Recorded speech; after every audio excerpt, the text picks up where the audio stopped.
विद्यार्थ्यांनो, आपण आज फोर्थ लेसन बघणार आहोत एन्व्हायरमेंटल मॅनेजमेंट। एन्व्हायरमेंटल मॅनेजमेंट पर्यावरणाचे व्यवस्थापन। यामध्ये आपल्याला काय काय शिकायचं आहे? पहिला आहे इकोसिस्टीम परिसंस्था, एन्व्हायरमेंट कन्झर्वेशन पर्यावरणाचं संवर्धन, एन्व्हायरमेंट अँड इकोसिस्टीम पर्यावरण आणि परिसंस्था, एन्व्हायरमेंट मॅनेजमेंट पर्यावरणाचे व्यवस्थापन आणि बायोडायव्हर्सिटी हॉटस्पॉट्स जैवविविधतेची संवेदनक्षम क्षेत्र हे या टॉपिक मध्ये पाहायचं आहे। तर तुम्हाला काही क्वेश्चन इथे विचारले आहे। पहिला प्रश्न आहे what is ecosystem, which are its different components. आपण ecosystem, food chain, food web हे सगळं 9वीच्या लेसन मध्ये शिकलो, पण तरी पाहू आता what is ecosystem. Ecosystem means in any environment there are biotic and abiotic components are interaction among these components, all such interaction make an ecosystem। Ecosystem म्हणजे जैविक आणि अजैविक घटक तसेच त्यांची परस्परांशी होणारी आंतरक्रिया ही सर्व मिळून परिसंस्था तयार होते। Which are it different components, त्याचे 2 कंपोनेंट्स आहेत। एक म्हणजे अबायोटिक कंपोनेंट्स आणि बायोटिक कंपोनेंट्स। तर अबायोटिक कंपोनेंट्स म्हणजे एअर, वॉटर, सॉइल आणि बायोटिक कंपोनेंट्स मध्ये all living organism that is plants and animals, micro organism, bacteria. नंतर सेकंड क्वेश्चन विचारले आपल्याला which are the types of consumer, what are the criteria of their classification. तर ecosystem मध्ये ज्या कंझ्युमरचे कोणत्या कोणत्या टाइप्सचा समावेश होतो, तर प्रायमरी कंझ्युमर, सेकंडरी कंझ्युमर, नंतर टर्शरी कंझ्युमर और apex consumer are different types of consumer and these types according to the trophic level to which they belong. आपण हे सुद्धा आधीच्या क्लासमध्ये शिकलेलो आहोत। तर यामध्ये primary consumer, secondary consumer, tertiary consumer आणि अपेक्स कंझ्युमर यांचा समावेश होतो। नंतर what may be the relationship between lake and birds on tree. तर याच्यामध्ये आपल्याला विचारलं आहे की lake, birds on the tree यांचा एकमेकांशी काय संबंध आहे। तर तुम्हाला सर्वांना माहिती आहे की बर्ड्स लेक मध्ये जे काही छोटे मोठे इन्सेक्ट्स असतात, फिश असतात, यांच्यावर जगतात। म्हणजेच बर्ड हे पाण्यातील कीटकांवर अवलंबून असतात आणि पाणी सुद्धा त्यांना पिण्यासाठी लागते। तर अशा प्रकारे यांचं रिलेशनशिप असते। नंतर what is difference between food chain and food web. तर फूड चेन तुम्हाला नंतर मी समजावून सांगतेच, खाली दिलेलीच आपल्याला एक फूड चेन। पण फूड चेन ही एक इकोसिस्टीम मधली in every ecosystem there are always interaction between producer, consumer and decomposer। तर इकोसिस्टीम मध्ये प्रोड्युसर, कंझ्युमर आणि डिकम्पोजर यांचा तिन्ही घटकांचा समावेश असतो। आता फूड चेन कशाला म्हणतात? This sequence of feeding interaction is called as food chain. In every food chain there are links between 4 to 5 trophic levels constituting the producer, primary consumer, secondary consumer आणि tertiary consumer। तर ही जी food chain आहे या food chain मध्ये आपण पाहू what is difference between food chain and food web. तर यामध्ये हे सर्व पहिल्या प्रोड्युसर, मग त्यांच्यावर डिपेंड असणारे जे आहे primary consumer, secondary consumer frog, tertiary consumer snake आणि नंतरचा अपेक्स कंझ्युमर आहे ते आहे ईगल। तर फूड चेन आणि फूड वेब यामधला काय डिफरन्स आहे? तर पहिल्यांदा पाहू आपण फूड चेन मध्ये साधारणतः 4 to 5 ट्रॉफिक लेवल असतात आणि त्यामध्ये producer, primary consumer, secondary consumer आणि tertiary consumer this link of food chain are in linear sequence. हा फूड चेन मध्ये जो सिक्वेन्स असतो हा लिनियर सिक्वेन्स असतो। बट आता फूड वेब मध्ये बघू आपण। The food web is complex network. Food web ही कसं असते, गुंतागुंतीची प्रोसेस आहे। कारण जसं आता इथे पाहिलं आपण प्लांट्सवर हा ग्रास होपर डिपेंड असतो, तसंच प्लांटवर दुसरा एखादाही ॲनिमल डिपेंड असू शकतो, डिअर आहे, मंकी आहे, मग त्यांना खाऊन पुन्हा सेकंडरी कंझ्युमर सुद्धा डिपेंड असतो. म्हणजे अशा प्रकारे फूड चेन ही एक लिनियर प्रोसेस आहे आणि फूड वेव्ह ही कॉम्प्लेक्स प्रोसेस आहे. Food wave is complex network of many small food chain. आणि फूड वेव्ह कसं तयार होते की अनेक अशा छोट्या छोट्या फूड चेन मिळून फूड वेव्ह तयार होते. In fact, food web is collection of many small food chain. Thus, when many food chains are interwoven, they form food web. अशा प्रकारे फूड चेन आणि फूड वेब मध्ये डिफरन्स आहे.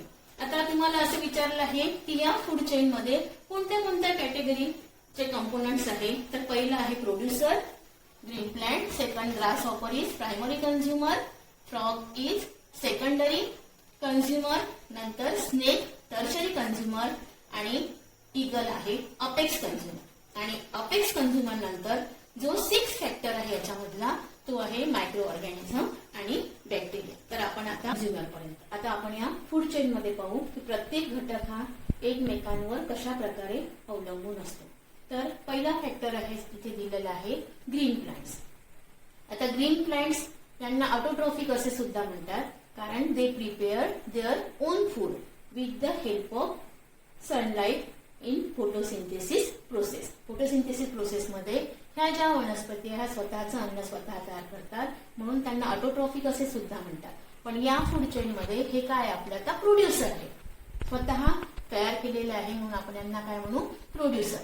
तर या प्रोड्युसरला पहिल्यांदा कंझ्युम करणारे जे आहे ते आहे ग्रास हॉपर दाखवले आहे.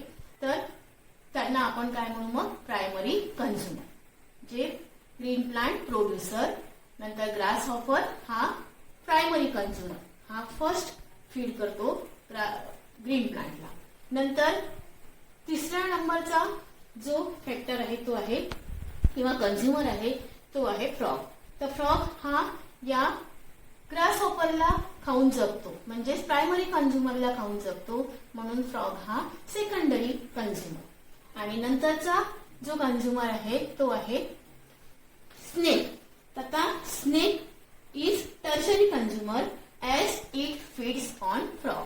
पण स्नेक हा टर्शरी कंझ्युमर झाला कारण हा सेकंडरी कंझ्युमरला फीड करतो.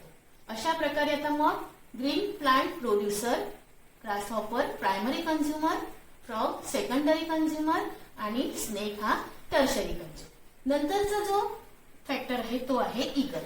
आता हा ईगल या टर्शरी कंझ्युमरला म्हणजे स्नेकला फीड करतो परंतु याला या फूड चेन मध्ये अपेक्स कंझ्युमर असे म्हणतात किंवा टॉपर असे सुद्धा म्हणतात. कारण हा ईगल या टर्शरी कंझ्युमरला खाऊन जगतो परंतु हा या ईगलला खाऊन त्याला कोणी फीड करू शकत नाही म्हणून याला म्हणतो आपण अपेक्स कंझ्युमर. तर हा जेव्हा डेड होतो तेव्हा त्याचं डिकम्पोजिशन केलं जाते म्हणून या फूड चेन मधला 6 फॅक्टर जो आहे तो आहे मायक्रो ऑर्गॅनिझम, बॅक्टेरिया किंवा फंगस. तर यामध्ये हा जेव्हा अपेक्स कंझ्युमर डेड होतो तेव्हा या बॅक्टेरियाच्या सहाय्याने किंवा मायक्रो ऑर्गॅनिझमच्या सहाय्याने त्याचं डिकम्पोजिशन होते म्हणून यांना डिकम्पोजर असे म्हणतात. तर अशा प्रकारे या फूड चेन मध्ये प्रत्येक घटक हा एकमेकांवर अवलंबून असतो. कोणतीही बॉडी डेड झाल्यानंतर त्याचं डिकम्पोजिशन हे मायक्रो ऑर्गॅनिझम करतात आणि डिकम्पोजिशन झाल्यानंतर त्या बॉडीमधलं जे काही कॅल्शियम आहे, फॉस्फरस आहे हे पुन्हा मातीमध्ये मिक्स होते आणि त्याच मातीमधून या ग्रीन प्लांटला ते न्यूट्रियंट्स मिळतात. म्हणजे अशा प्रकारे ही फूड चेन एक प्रकारे एकमेकांवर अवलंबून असते. आता बघा ना तुम्ही याच्यामधला जर एक कोणताही घटक जर कमी झाला तर त्याचा परिणाम पूर्ण फूड चेनवर होतो. समजा ग्रीन प्लांट जरी नसेल तर प्रायमरी कंझ्युमरला फूड मिळणार नाही, ते नसेल तर सेकंडरी कंझ्युमरला फूड मिळणार नाही, ते नसेल तर पुन्हा टर्शरी कंझ्युमरला सुद्धा फूड मिळणार नाही. म्हणजे अशा प्रकारे फूड चेन मधले सर्व घटक एकमेकांवर अवलंबून असतात आणि अशा अनेक फूड चेन एकत्र होऊन फूड वेब तयार होते. तर पहिल्यांदा पाहू आपण आता ecosystem. Ecosystem is form by biotic and abiotic factors and their interaction with each other. Ecosystem म्हणजे काय तर इकोसिस्टीम म्हणजे जैविक आणि अजैविक घटक तसेच त्यांची परस्परांशी होणारी आंतरक्रिया म्हणजेच ecosystem. Each factor plays important role in the ecosystem. तर या इकोसिस्टीम मध्ये प्रत्येक घटकाची जी भूमिका आहे ती अत्यंत महत्वाची असते. तर इकोसिस्टीम मध्ये कोणकोणत्या घटकांचा समावेश होते हे आपण बघू. तर पहिला घटक आहे producer like plants are important. तर सर्वांना माहिती आहे की ज्या ग्रीन प्लांट्स आहे त्यांना प्रोड्युसर म्हटलं आहे. तर प्रोड्युसर म्हणजे काय की त्या स्वतःचं अन्न तयार करतात, उत्पादक. प्रोड्युसर म्हणजेच उत्पादक.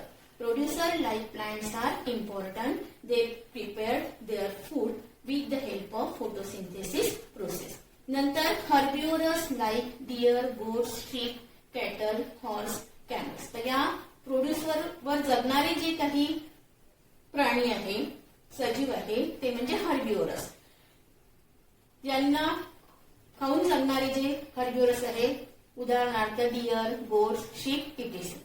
नंतर predators like lion and tiger which prevent the over population. तर त्यामध्ये लॉयन, टायगर सुद्धा या हर्बिव्हरसला खाऊन जगतात. तर हे जर नसते, समजा प्रिडेटर जरी नसते तरी काय झालं असतं, मग या हर्बिव्हरसचं ओव्हर पॉप्युलेशन झालेलं असतं, म्हणजे जास्त संख्या वाढली असती. A questions may arise in your mind that whether the caterpillars found in nature. कधी कधी तुमच्या मनामध्ये एक प्रश्न निर्माण होत असेल की काही असे कीटक आहे निसर्गात आढळणारे, अळे आहे, अस्वच्छ ठिकाणी आढळणारे काही जीवजंतू आहे. They are present, insect present in the डंक, म्हणजे शेणामध्ये सापडणारे जे काही कीटक आहे. नंतर टर्माइट्स आहे. हे जे कीटक आहे हे आपल्यासाठी कसे काय महत्वाचे आहे हा प्रश्न सुद्धा आपल्याला पडतो. परंतु हे सजीव सुद्धा आपल्यासाठी अत्यंत महत्वाचे आहे. का बरं? Those organism are also important through they are dirty, they are responsible for the cleaning the environment. कारण त्यांची आपल्याला सर्वात महत्वाची गरज आहे की ते एन्व्हायरमेंटला क्लीन करतात. तर ते एन्व्हायरमेंटला क्लीन करतात म्हणजे काय की हे जीवजंतू डिकम्पोजिशनचं काम करतात. जर डिकम्पोजिशन झालं नसतं, कचऱ्याचं विघटन झालं नसतं, तर सगळ्या ठिकाणी कचऱ्यांचे ढिग लागले असते आणि पर्यावरण सुद्धा आपलं क्लीन राहिलं नसतं. म्हणजेच हे आपल्यासाठी जीवजंतू सर्वात महत्वाचे आहेत, कारण they are responsible for cleaning the environment. It means that our existence is due to this factors present around अस.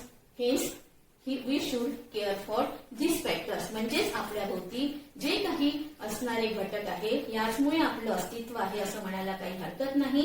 त्यामुळे आपण या सर्व घटकांची योग्य ती काळजी. विद्यार्थ्यांनो, आता बघा आपल्याला या एका चार्टवरून इकोसिस्टीम मधली माहिती भरायची आहे. तर इकोसिस्टीम चे दोन मेन कंपोनंट्स आहे, अबायोटिक कंपोनंट्स आणि बायोटिक कंपोनंट्स. आता अबायोटिक कंपोनंट्स म्हणजे air, water, soil, sunlight, temperature, humidity, etc..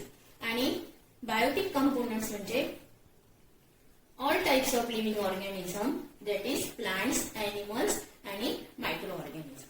तर abiotic components divided into two factors, physical factor आणि केमिकल फॅक्टर. फिजिकल फॅक्टर मध्ये एअर, वॉटर वेपर्स, नंतर मिनरल्स, सॉइल आणि sunlight. आणि chemical factors मध्ये nutrients आणि मिनरल्स. केमिकल न्यूट्रिएंट्स, मिनरल्सचे पुन्हा दोन कंपाऊंड आहे. एक आहे इन ऑर्गॅनिक सबस्टन्स आणि दुसरा आहे ऑर्गॅनिक सबस्टन्स किंवा ऑर्गॅनिक कंपाऊंड. तर इनऑर्गॅनिक सबस्टन्स मध्ये hydrogen, oxygen, nitrogen, calcium, iron, sodium आणि पोटॅशियम. आणि ऑर्गॅनिक कंपोनंट्स मध्ये प्रोटीन, कार्बोहायड्रेट आणि फॅट्स. हे तीनही तुम्हाला माहिती आहे, तिन्ही न्यूट्रिएंट्स आहेत, प्रोटीन, कार्बोहायड्रेट आणि फॅट्स. नंतर biotic components they divide into two, autotrophic आणि हायड्रोट्रॉफिक. तर ऑटोट्रॉफिक मीन्स जे प्रिपेअर देअर ओन फूड, जे स्वतःचं अन्न स्वतः तयार करू शकतात त्यांना ऑटोट्रॉफिक म्हणतात. आणि हायड्रोट्रॉफिक म्हणजे जे अन्नासाठी दुसऱ्यांवर अवलंबून असतात, they cannot prepare their own food, that is called as hydrotrophic. तर ऑटोट्रॉफिक मध्ये मग काय येईल? प्रोड्युसर. आणि प्रोड्युसर मध्ये काय येतील? प्लांट्स. नंतर हायड्रोट्रॉफिक मध्ये काय येतील? कन्झ्युमर आणि डिकम्पोजर. कंझ्युमर मध्ये काय येईल मग? ॲनिमल. आणि ॲनिमल मध्ये पण आपण पाहिलं आता प्रायमरी कंझ्युमर, सेकंडरी कंझ्युमर आणि टर्शरी. आताच पुढच्या मध्ये आपण पाहिलं प्रायमरी कंझ्युमर, सेकंडरी कंझ्युमर आणि टर्शरी कंझ्युमर. आणि डिकम्पोजन मध्ये काय येईल? Micro organism, bacteria. तर अशा प्रकारे आपण इकोसिस्टीमचा स्टडी केला आणि त्यामध्ये कोणकोणते घटक असतात त्याचा सुद्धा स्टडी केलेला आहे. आता पाहू आपण paddy is cultivated on large scale in various states of South India. दक्षिण भारतामध्ये विविध राज्यात आपण पाहतो की भाताचं जे उत्पादन आहे हे अगदी जास्त प्रमाणात केले जाते. Paddy fields are frequently attack by grasshopper. आणि मग या पॅडी फील्डला ग्रासहॉपर अटॅक करतात म्हणजे त्यांच्यावर जगतात. Similarly frog also present in large number in the mud of paddy fields. आणि फ्रॉगचं फीड आहे ग्रासहॉपर. हे आपण पाहिलंच आहे. प्रायमरी फ्रॉग सेकंडरी कंझ्युमर आहे आणि ग्रासहॉपर हा प्रायमरी कंझ्युमर आहे. तर अशा प्रकारे या ग्रासहॉपरवर हे फ्रॉग अवलंबून असतात आणि म्हणून फ्रॉग तिथे पॅडी फील्ड मध्ये असतात. To feed upon grasshopper and snake are also present there in to feed upon their favourite food frog. आणि अशा रीतीने तिथे आवडते खाद्य म्हणून बेडकाच्या भक्षणासाठी साप सुद्धा असतात. म्हणजे इथे सुद्धा एक फूड चेन तयार झाली आपली. पॅडी, फीड, ग्रासहॉपर, नंतर फ्रॉग आणि फ्रॉग नंतर स्नेक. तर याच्यामध्ये तुम्हाला एक पहिला प्रश्न असा विचार, However, if frog population declines all of a sudden. आता याच्यामध्ये आपल्याला जर फ्रॉगची संख्या कमी झाली तर त्याचा परिणाम काय होईल? तर फ्रॉगची संख्या कमी झाली तर काय होईल? मग ग्रासहॉपरची संख्या वाढेल आणि ग्रासहॉपरची संख्या वाढल्यामुळे पॅडीफील्ड सुद्धा काय होईल? मग पॅडीफील्डची नष्ट होतील म्हणजे त्याचा परिणाम या पॅडीफील्डवर होईल. अशा प्रकारे यामधला एक घटक जरी कमी झाला तर त्याचा परिणाम या फूड चेनवर होऊ शकतो. तर इथे काय म्हणू मग आपण की जर फ्रॉगची संख्या कमी झाली तर ग्रासहॉपरची संख्या वाढेल आणि ग्रासहॉपरची संख्या वाढेल तर पॅडीफील्ड हे डिक्लाइन होईल.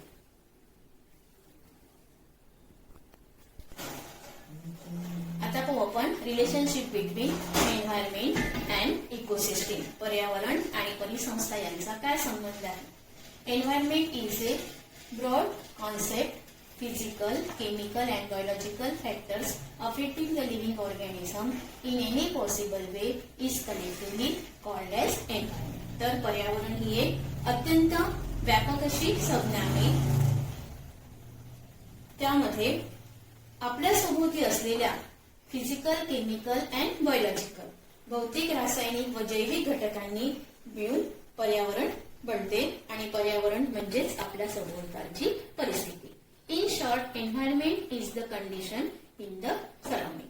It includes biotic, abiotic, natural and artificial factor. पर्यावरणामध्ये बायोटिक, अबायोटिक आणि नॅचरल आणि आर्टिफिशियल फॅक्टरचा समावेश होतो. There are two main types of environment. एन्व्हायरमेंटचे दोन मेन टाइप्स आहे. One is natural environment and other is artificial environment. तर पहिला म्हणजे नॅचरल एन्व्हायरमेंट आणि सेकंड म्हणजे आर्टिफिशियल एन्व्हायरमेंट. म्हणजे आपण इथे पाहिलं की पर्यावरण म्हणजे काय आणि पर्यावरणामध्ये कोणकोणत्या घटकांचा समावेश होतो. आता पहिला प्रश्न आहे what is environment? Physical, chemical and biological factors affecting the living organism in any possible way is collectively called as environment. What is included in environment? It includes many biotic, abiotic, natural and artificial factor. Environment चे दोन types आहे, natural environment आणि artificial environment. Natural environment consist of air, atmosphere, water, land आणि living organism. मग natural environment मध्ये कशा कशाचा समावेश होतो? एअर आहे, ॲटमॉस्फिअर आहे, वॉटर आहे, लँड आणि लिव्हिंग ऑर्गॅनिझम. म्हणजेच हवा, नंतर पाणी, जमीन आणि living organism. Continuous interaction occur between biotic and abiotic factors. तर यामध्ये जैविक आणि अजैविक घटकांची सतत आंतरक्रिया घडत असते. artificial environment is also affecting the natural environment directly or indirectly. कारण यामध्ये मानवनिर्मित पर्यावरणाचा देखील नैसर्गिक पर्यावरणावर प्रत्यक्ष किंवा अप्रत्यक्ष प्रभाव पडतच असतो. Basically environment consist of two basic factor. तर एन्व्हायरमेंट बेसिकली दोन फॅक्टर्स आहेत. एक आहे बायोटिक फॅक्टर्स आणि अबायोटिक फॅक्टर्स. तुम्हाला बायोटिक आणि अबायोटिक फॅक्टर्स माहितीच आहे. The science that deals with the study of interaction between biotic and abiotic factor of the environment is called as ecology. Ecology कशाला म्हणतात मग? पर्यावरणातील बायोटिक आणि अबायोटिक घटकांच्या आंतरक्रियेचा संबंधाचा जो स्टडी केला जातो त्यालाच इकॉलॉजी असे म्हणतात. Basic functional unit is use to study the ecology is called as ecosystem. आता इकोसिस्टीम म्हणजे काय की याच इकॉलॉजीचा जो स्टडी केला जातो, कसा स्टडी केला जातो, is basic functional unit is use to study the ecology is called as ecosystem. परिसंस्थितीचा अभ्यास करण्यासाठी जे मूलभूत कार्यात्मक एकक वापरले जाते त्यालाच इकोसिस्टीम असे म्हणतात. नंतर environment consist of many ecosystem. Environment मध्ये अनेक इकोसिस्टीमचा समावेश होतो आणि त्या इकोसिस्टीमचा स्टडी सुद्धा आपण मागच्या वर्षी म्हणजे 9वी मध्ये अगदी चांगल्या पद्धतीने केलेला आहे. We have studied some ecosystem in earlier classes. A small pond is an ecosystem. जर थोडं उदाहरण जर घेतलं आपण की छोटा एक पॉन्ड, छोटस डबकं सुद्धा एक इकोसिस्टीम आहे. कारण डबक्यामध्ये साचलेले जे कीटक असतात त्या कीटकांना खाऊन इतर सजीव जगतात आणि त्या दुसऱ्या सजीवांना खाऊन त्यांच्यावर पुन्हा तिसरे सजीव सुद्धा अवलंबून असतात. म्हणजे साधं साधी एक इथे सुद्धा फूड चेन आपल्याला तयार करता येईल. Whereas the earth is largest ecosystem. In brief, biotic and abiotic factors occupying a definite geographical area and their interaction collectively constitute the ecosystem. तर अशा प्रकारे आपली पृथ्वी ही सर्वात मोठी परिसंस्था आहे. थोडक्यात आपण जर पाहिलं तर एखादा निश्चित भौगोलिक क्षेत्र व्यापणाऱ्या प्रदेशातील जैविक आणि अजैविक घटक त्यांच्यातील आंतरक्रिया मिळूनच एक परिसंस्था बनते, म्हणजे एक इकोसिस्टीम बनते. Environmental balance is maintain through the continuous operation of various natural cycles like water cycle, carbon cycle, gases cycle like nitrogen cycle, oxygen cycle. तर पर्यावरणामध्ये अनेक प्रकारच्या सायकलचा समावेश होतो आणि त्या सायकल मुळेच आपल्या पर्यावरणाचा बॅलन्स टिकून राहू शकतो. तर त्या सायकल्स कोणत्या आहेत? For example carbon cycle, water cycle, gases cycle मध्ये नायट्रोजन सायकल आणि oxygen cycle. Environmental balance is also maintain due to various food chain of ecosystem. तसेच एन्व्हायरमेंटचा समतोल हा परिसंस्थेतील विविध अन्न साखळ्यांमुळे सुद्धा कायम राहू शकतो. Human existence is totally impossible without the existence of nature. Hence, it is basic responsibility of human being to preserve the nature without disturbing its balance. आपण जर पाहिलं तर ह्या निसर्गाचा बॅलन्स किंवा एन्व्हायरमेंटचा समतोल हा मनुष्यच टिकवून ठेवू शकतो. निसर्गाच्या अस्तित्वाशिवाय मानवाचे अस्तित्व नाही आहे, हे अशक्य बाब आहे. म्हणून नैसर्गिक पर्यावरणाचा समतोल बिघडू न देता त्याचं संरक्षण करणे हे मानवाचे आद्य कर्तव्य आहे. कारण असं म्हटलं जाते की आपल्या पूर्वजाकडून ही पृथ्वी आपल्याला वारसा हक्काने मिळवलेली नसून ती आपल्याला पुढच्या पिढीकडून उसन्मान मिळालेली आहे. म्हणून आपण आपल्या आणि पुढच्या पिढीसाठी तिला सांभाळायचं आहे हे आपल्याला कधी